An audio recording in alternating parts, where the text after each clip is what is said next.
Hello everyone, good morning, welcome back to my channel Supriya Saha. তো আজকের date হচ্ছে 23rd November, Saturday. আর এই ব্লগের মধ্যে আমি ইনক্লুড করে দেবো কিছু কিছু ক্লিপ 24th নভেম্বর সানডেরও। তো সকাল সকাল উঠেই আমি এভরিডের মতোই পেটটাকে ক্লিন করে নিয়েছি। আর সবার এখন ভীষণই শরীর খারাপ হচ্ছে, সবাই ভীষণ সাবধানে থেকো। ভাইরাল ফিভার, কাশি, ঠান্ডা লাগা, মাথা যন্ত্রণা, আমার তো গিটে গিটে ব্যথাও হয়েছে, জ্বর, ঠান্ডা লেগেছে, কাশি। তো সবাই সাবধানে থেকো। ঠিক এই কারণেই আমি কয়েকদিন ধরে ভিডিওটা এডিট করে রেখে দিয়েছিলাম, ভয়েস ওভার দিতে পারছিলাম না বলে। তোমাদের সাথে ভিডিওটা আপলোড করেও মানে আমি শেয়ার করতে পারবো না, আমি জানি। তো সেই জন্য ভাবলাম একটু কয়েকদিন হয়তো লেট হবে, বাট ভয়েসটা একটু ঠিক হোক, তারপরেই তোমাদের সাথে শেয়ার করব।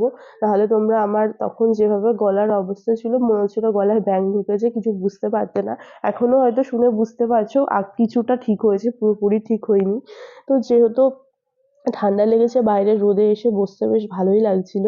আর কাকিমাকেও আমি কয়েকটা লেবু দেবো বললাম, কাকিমাকে বললাম যাওয়ার সময় মনে করে নিয়ে যেও। এর আগেও কয়েকবার কাকিমাকে লঙ্কা লেবু দিয়েছি। তো আমি এখন এখানে লেবু তুলতে এসে আগে তোমাদের সাথে দেখাচ্ছি লঙ্কা।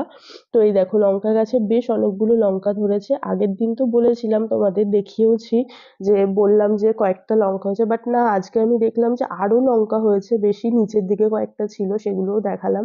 এই গাছেই মিনিমাম অনেকগুলো লঙ্কা হয়েছে, প্রায় 12-13টা মতো।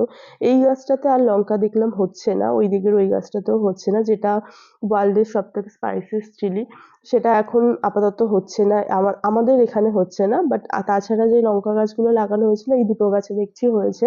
আর এই দেখো, পাতিলেবুগুলোও ভীষণই ছোট ছোট হচ্ছে, কেন জানি না, এরকম ভাবেই পেকে নিচে পড়ে যাচ্ছে। আমি হয়তো ভাবলাম কয়েকদিন থাকলে আরো বড় হবে, বাট না, দেখছি হচ্ছে না। তারপরে গাছের পাতাও দেখতে পাচ্ছ পুরো ঝরে গেছে।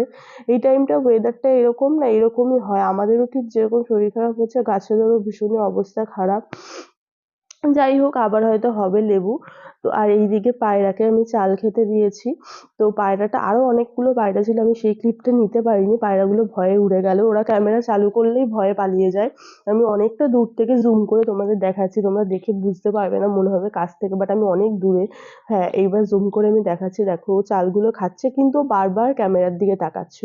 ও এইটুকু বোঝার চেষ্টা করছে কি করছে আমাকে নিয়ে।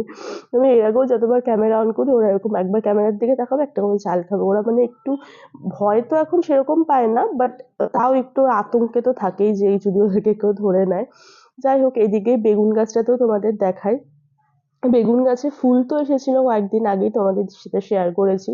বাট এখন দেখছি বেগুনই হালকা হালকা হচ্ছে, তোমাদের এই দেখো দেখায়, অনেকগুলো বেগুন ধরেছে। আমাদের ওপরে এই ছাদ বাগানে অনেক কিছুই লাগানো হয়েছে, তোমরা দেখেছো হয়তো, আঙুর হয়েছিল, বাট সেই আঙুরটা আমরা খেয়ে আর উঠতে পারিনি।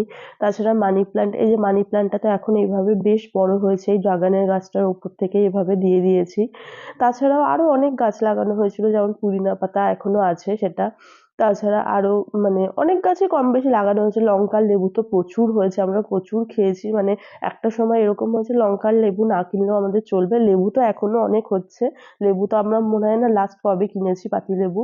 তো ভালোই লাগে নিজেদের ছাদ বাগানে কিছু হলে। আর এবারে হয়তো জানি না বেগুনটাও খেতে পারবো, যদি হনুমানের না সব খেয়ে নেয়। তো হনুমানের যা উপদ্রব, দেখা যাক। তারপরে কুলো হয়েছে, দেখা যাক কতদূর কি হয়। আমার তো বেশ ভালোই লাগে। আর তোমাদেরকে তো এর আগেও আমি শেয়ার করেছি যে এটা মিশোর থেকে নিয়েছি। আর এই টেরাকোটার জিনিসটা আমার হাজবেন্ডকে একজন গিফট করেছে, ওদের অফিসেরই একজন স্টাফ, মানে ওর বিএম। তো সে এটা দিয়েছিল। পুরুলিয়া বা বাঁকুড়া কোনো একটা মেলার থেকে মেবি হয়তো নিয়ে এসছে, আমি ঠিক জানি না। তো যাই হোক, এখন 9:30 মতো বাজে, কাকিমাও চলে গেছে, আমি এখন ব্রেকফাস্টটা করে নেবো। আজকে কাকিমা বেশ তাড়াতাড়ি এসেছিল, আর আমারও শরীরটা ভালো না, তো ভাবছি খেয়েই নিই একবারে। তো আজকে আর কিছু বানাতেও ইচ্ছা করলো না, আর ঘরে এটাই ছিল, তো এটাই খাচ্ছি। তো ব্রিটানিয়ার এই কেকটা আমি দেখছি এবারে একটু প্যাকেজিংটা অন্যরকম করেছে। আর তার সাথে এই ছোট ক্যাডবেরিটাও খাচ্ছি। এটাও বেশ ভালোই, মেবি হয়তো খেতে, আমি এটা ফার্স্ট টাইম ট্রাই করবো, আমার তো বেশ ভালোই লেগেছিল। এখন ইভিনিং টাইম, আমি রেডি হয়ে নিয়েছি। আমি আজকে যাচ্ছি মায়ের সাথে রাসে। রাস তো বেশ কিছুদিন হলো শুরু হয়েছে চাকদায়, বাট এর মধ্যে যাওয়া হয়নি।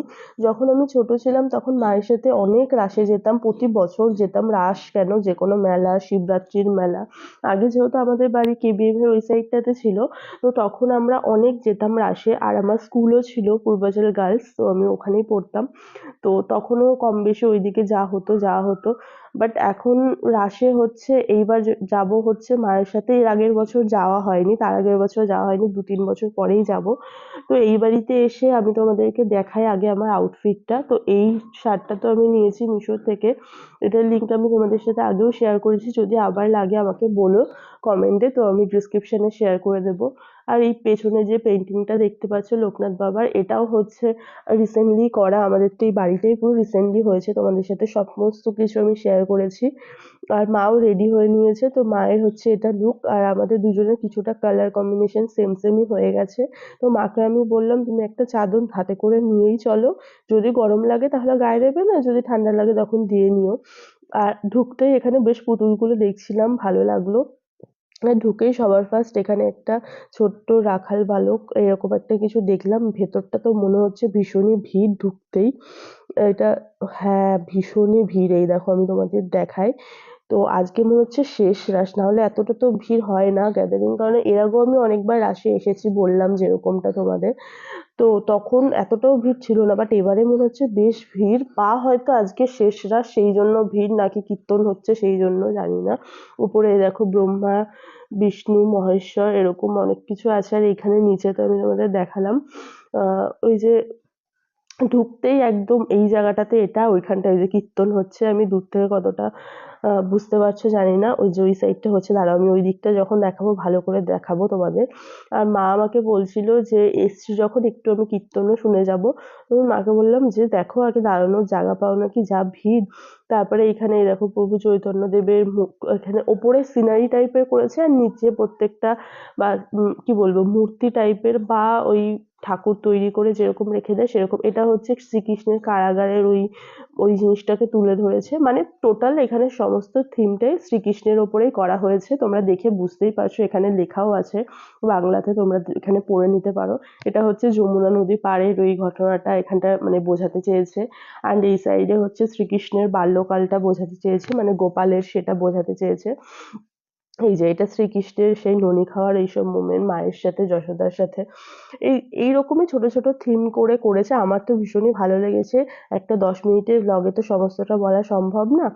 তো এখানে আমার ভীষণই ভালো লেগেছে, পেছনের সিনারি গুলো ক্যামেরাতে এতটা ভালো আসছিল কি বলবো, তাহলে সামনে থেকে কতটা ভালো লাগছিল ভাবো।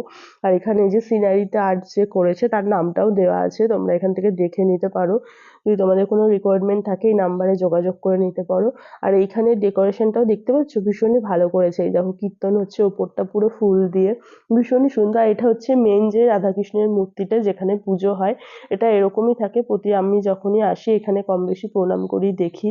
তো যাই হোক এখানে এতটাই ভিড়, আমি যে কি কষ্ট করে ক্যামেরা করেছি সেটা আমিই জানি। এখানে ছোট্ট গোপাল রাখা ছিল, তো এটাকে প্রণাম করলাম। সমস্ত ক্লিপটা তো আমি নিতে পারিনি, মানে রীতিমতো আমার হাত কাঁপছিল, পেছন থেকে ঠেলাঠেলি হচ্ছিল, তো যেটুকু পেরেছি এভাবেই নেওয়ার চেষ্টা করেছি। তো মা আর আমি এখানে প্রণাম করে নিলাম, তারপরে গোপালকে দক্ষিণা দিয়ে নিলাম। দেন তারপরে হচ্ছে এখান থেকে আমি একটু চন্দ্রমিত্রু আর তার তার সাথে হচ্ছে বাতাসা মানে প্রসাদ দিচ্ছিল, তো সেটাও নিয়ে নিয়েছি। এই যে আমি ফোনটা মানে এই হাতে ধরে এইভাবে কোনো রকম করেছি। আর এই চন্দ্রমিত্র নেওয়ার পরে এখানে হচ্ছে বাতাসা যেটা বললাম তোমাদের প্রসাদ, সেটাও আমি নিয়েছিলাম, সেটার ক্লিপটাও নেওয়া হয়নি, বাট হ্যাঁ নিয়েছি, খেয়েওছি। বাট ওই যে বললাম এরকম ভাবে নিচ্ছিলাম, এই যে তোমরা দেখে বুঝতে পারবে যে আমিই নিচ্ছিলাম, বাট ক্লিপগুলো ঠিকঠাক আসেনি, স্বাভাবিক এতটাই ভিড় তোমরা দেখতেই পেলে, মানে ওখান থেকে নড়াচড়া আছে, তাও আমি তোমাদের সাথে যেহেতু ক্লিপটা শেয়ার করব। তো আজকে ছোট ছোট মুহূর্তগুলো, তো এই যে এখানে শ্রীকৃষ্ণের ননি চুরির একটা থিম এখানে তুলে ধরতে চেয়েছে। আর পেছনের সিনারি ব্যাকগ্রাউন্ড গুলোও ভীষণই ভালো, আমার তো খুবই ভালো লাগছে দেখে। এই দেখো এইখানটা পুরো সেম ওরকম ভাবে করতে চেয়েছে। আর এইখানে হচ্ছে লাস্ট এই যে শ্রীকৃষ্ণ, বলরাম ও গোচারণের এই থিমটা তুলে ধরেছে। এই যে মোটামুটি এইরকমই ছিল পুরো ব্যাপারটা, বেশ অনেকগুলোই ছিল। আর লাস্টে মানে এই দিকে কয়েকটা ছিল, আর ঢুকতে কয়েকটা, আর মাঝখানে হচ্ছে মেন যে প্রত্যেক বছরই একই করে। তোমরা যারা চাকদাতে থাকো বা চাকদার রাস এর আগে দেখেছো তারা তো জানো, প্রতি বছরই একই মানে থিমটা একই থাকে, শ্রীকৃষ্ণের ওপরেই করে, বাট হ্যাঁ মানে মূর্তিগুলো চেঞ্জ হয় বা সিনারিটা চেঞ্জ হয়, কারণ স্বাভাবিক রাস তো রাধাকৃষ্ণের থিমের ওপরেই করবে।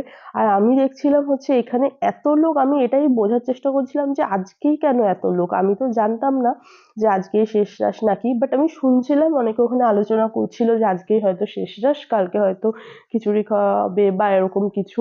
তো সেই জন্য এত ভিড়। তারপরে ওখানে আমি আর মা দাঁড়িয়ে কিছুক্ষণ কীর্তন শুনছিলাম। দেন তারপরে আমি আর মা বাজারের ভেতরটা দিয়ে কোনো রকম ভাবে বেরিয়েছি। আমি মাকে বললাম এই সাইড দিয়ে বেরো, অতটা ঘোরার দরকার নেই। তো চাল বাজার, সবজি বাজারের ওই ভেতরটা দিয়ে আসলাম। আর মেলাতে এসছি, রাসে এসছি, জিলাপি, নিমকি, গজা এগুলো না নিলে হয়? তো সবার ফার্স্ট জিলাপি নিয়ে নিলাম। অ্যান্ড তার সাথে মা বলছিল এই খাজা বা গজাগুলো নিতে, খাজাই বলে এটাকে মেনলি। তো খাজা নিতে, তো মা বলছিল জিলাপি কোনটা নিবি, বড় জিলাপি বা একটা ছোট ছোট হয় সেটা। ছোট জিলাপিটাও আমার খেতে ভীষণই ভালো লাগে, বাট আমি বললাম আমার এখানে দেখে মনে হচ্ছে বড়গুলো বেশি ভালো হবে। তো তাই জন্য লাস্টে বড়টাই নিলাম। এটা একদম মেলা থেকে বেরিয়েই একদম ফার্স্টে এই দোকানটা পড়লো। তো এখান থেকে নিলাম আমরা দু জায়গায়, মানে আমাদের এই বাড়ির জন্য, আমার হাজবেন্ডের জন্য, আর মায়ের জন্য মা ওখান থেকে আরেকটা নিল ওই বাড়ির জন্য।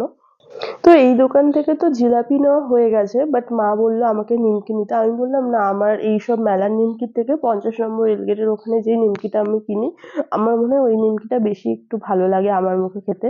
তো এখানে তো গজা ছিল না, আরেকটাই পাশে দোকান ছিল, এখানে বেশ অনেক কিছু ছিল। ছোট নিমকি, বড় নিমকি, গজা, আর একটা লম্বা গজা যেটা হয়, আরো অনেক কিছু ছিল। তো আমি এখান থেকে এই গজাটা নিলাম। এটা আমি কিছুটা নিয়েছি। মা বললো গজা নেবে না, মার অতটা ভালো লাগে না, মা নিমকি নিয়েছে ওই দোকান থেকে। তো যাই হোক, জিলাপি, নিমকি, গজা সমস্ত কিছু নিয়ে সবজি বাজারের ভেতর থেকে এই সাইডটা আমরা মেন রোডটায় আসলাম। এসে আমরা এসেছি সোনার দোকানে। তো এখানে এসে সবার ফার্স্ট এই নূপুরগুলো দেখছিলাম। ভালো লাগছিল মোটামুটি। কেউ একজন দেখছিল, বাইরে রাখা ছিল, তো সেটাই দেখলাম। তারপরে মা এখান থেকে এই পলাগুলো দেখছিল। এই যে এই ডিজাইনটা মা বানাতে দিল। অ্যাকচুয়ালি মায়ের যে পলাটা ছিল সেটা পাতের পলা ছিল। মা সবসময় রেগুলার ইউজে যেটা বাড়িতে পরতো, তো সেটা উঠে গেছে। তো সেই জন্য মা বলল এরকম মুখ পলা এটা আমি বানাবো। তো এবার এটার আবার সাইজ অ্যাভেলেবেল ছিল না, তো মা বলল তাহলে বানাতেই দিতে হবে। তো ওরা 1 উইক মতো টাইম নিয়েছে। তো আবার যখন নেব তখন তোমাদের তো দেখাবোই। আর মেনলি হচ্ছে এই দোকানটা হচ্ছে এনএস রোডেই পড়ে, মডার্ন জুয়েলার্স। তো আমরা মোটামুটি গোল্ড এখান থেকেই কম বেশি বানাই। তোমাদেরকে তো এর আগেও শেয়ার করেছি। যাই হোক, ওখান থেকে নিয়ে ওইটা বানাতে দিয়ে আমরা বেরিয়ে গেলাম। তারপরে মা বলছিল মায়ের বাসন কোসন কিছু কেনার আছে, এক্সাক্ট কি কিনবে জানি না। তো এখানে এসে খুব সুন্দর সুন্দর পিতলের যে লক্ষ্মী ঠাকুরটা আমাদের কয়েকদিন আগে নিয়েছে, সেটাও এই দোকান থেকে নিয়েছে। তো সেটাই তোমাদের দেখাচ্ছি। আর এখানে এসে মা এখানে 1 কেজির হাঁড়ি, 1.5 কেজির হাঁড়ি, 2 কেজির হাঁড়ি সমস্ত কিছুই দেখছিল। লাস্টে 1 কেজির হাঁড়িটা নিল। মা বলল না, বাড়িতে 1.5 কেজি 2 কেজির হাঁড়ি আছে বড়, অত বড় আমার চাই না, ছোট 1 কেজির হাঁড়ি চাই। অ্যান্ড সসপ্যানও দেখছিল। তারপরে মা বলল না, এরকম সসপ্যান বাড়িতেই আছে, ওটাতেই তাহলে এটা উপর হয়ে যাবে। লাস্টে ফাইনালি এই হাঁড়িটা নিল। নিয়ে আমরা বেরিয়ে গেলাম। তারপরে রাতের ডিনারের জন্য মা বলল এখন আর গিয়ে তোরও কষ্ট করে রান্না করতে হবে ঠান্ডার মধ্যে, একে শরীর খারাপ। তো তাই জন্য রাজু স্ন্যাক্স থেকে আমরা দুজনেই মোগলাই নিয়ে নিলাম। ভাইকে ফোন করলাম, ওকে বললাম কি খাবি, ও বলল মোগলাই। তো ওই বাড়ির জন্য, ভাইয়ের জন্য মাও যা নিল নিল। অ্যান্ড আমিও মোগলাই নিয়েছি, আমার হাজবেন্ডের জন্য মোগলাই নিয়ে একবারে বাড়ি আসলাম। মাই কিনে দিয়েছিল। আর চপ খেতে খেতে দুজনে মা মেয়ে বাড়ি চলে আসলাম। তো মোগলাইটা এখন রেখে দিয়েছি, আমার হাজবেন্ড ফ্রেশ হয়ে আসলে আমরা ডিনারটা করে নেব। তার সাথে জিলাপিও নিয়ে নিয়েছি দুটো। তো মোগলাই। অ্যান্ড আমি আগে সত্যি কথা বলতে একটা টাইম ছিল যখন মোগলাই, মানে কি বলবো, এইসব জিনিসগুলো আমি বাইরে থেকেই কিনে খেতাম। বাট আমি এখন বাড়িতেও টুকটাক কম বেশি সবই বানাতে শিখে গেছি। বাট হ্যাঁ, আগে যখন ছোট ছিলাম তখন সবাই বলতো ঘোষ কেবিনের মোগলাই খুব ভালো, ঘোষ কেবিনের মোগলাই চাকদায় খুব ফেমাস। বাট তোমরা কারা কারা আমার সাথে এখন একমত হবে কমেন্টে লিখে জানিও। চাকদায় ঘোষ কেবিনের মোগলাই এখন আর আগের মতো করে না। আমার ওই জন্য মনে হয় যে ওখান থেকে অন্য কোথাও বেটার করে। আর রাজু স্ন্যাক্সে সত্যি কথা বলতে শুধু মোগলাই কেন, মোগলাই, এগরোল যে কোনো আইটেম আমার বেশ ভালোই লাগে, আর পরিষ্কার পরিচ্ছন্নও আছে। আর সত্যি কথা বলতে ঘোষ কেবিনে কোনো কিছু আমার ভালো লাগে না, মেনলি এই জন্য ভীষণই অপরিষ্কার দোকানটা। আমার ঠিক যেই জিনিসটা পরিষ্কার না সেটা আমার খেতে ভালো লাগে না। যাই হোক, তো জিলাপি, এখানে মোগলাই, আর তার সাথে আলুর তরকারিটা ভীষণই টেস্টি হয়েছিল, আর তার সাথে স্যালাডও বেশ অনেকটা পরিমাণে দিয়েছিল। তো ওটা দিয়েই আজকে ডিনারটা আমরা কমপ্লিট করব। তো এবারে ডিনারটা করে নিই, নেক্সট ব্লগটা তোমরা এর মধ্যেই দেখতে পেয়ে যাবে। তো পরের দিন সকাল, আজকে হচ্ছে 24th নভেম্বর সানডে। তো আমি স্নান টান করে রেডি হয়ে নিয়েছি। রেডি হয়ে নিয়েছি বলতে বাড়িতেই যেটা পরি, যেহেতু ঠান্ডা পড়ে গেছে। তো আমি ফুল যে ট্রাউজার প্যান্টগুলো বা ফুল যে আমি বাড়িতে পরার জন্য এই প্যান্ট আমি জুডিও থেকে নিয়েছিলাম সেটাই পরেছি। আর এখানে আমি এখন পুজোটাও দিয়ে নিলাম, ঠাকুরকে ধূপও দেখিয়ে নিলাম। তো এখন আমি ভাবছি কি করব, আজকে যেহেতু সানডে, তো আমি ভাবছি যে আমার হাজবেন্ড তো এখন মার্কেটে গেছে, বাকি যা যা আনার দুপুরের জন্য আজকে ভাবছি অনেক কিছুই বানাবো চিকেনের। তো তার আগে আমি ভাবছি আজকে জামা কাপড়টা একটু গোছাই, আলমারিটার ভীষণই খারাপ অবস্থা। তো এই দেখো জামা কাপড়গুলো আমি সমস্ত কিছু নামিয়ে নিয়েছি, দেখতে পাচ্ছো? এই যে এত জামা কাপড় হয়ে গেছে, কিন্তু আমি আদৌ এর মধ্যে কয়েকটা পরি সেটা আমার সন্দেহ আছে। বেশিরভাগ জিনিস তো মানে এরকম হয়ে রয়েছে, আমি মনেই নেই যে এই জামাটা আমার এখনো আছে, ও হ্যাঁ এটা আমি আজকে পেলাম, মানে এরকম গোছাতে গিয়ে মনে হচ্ছিল।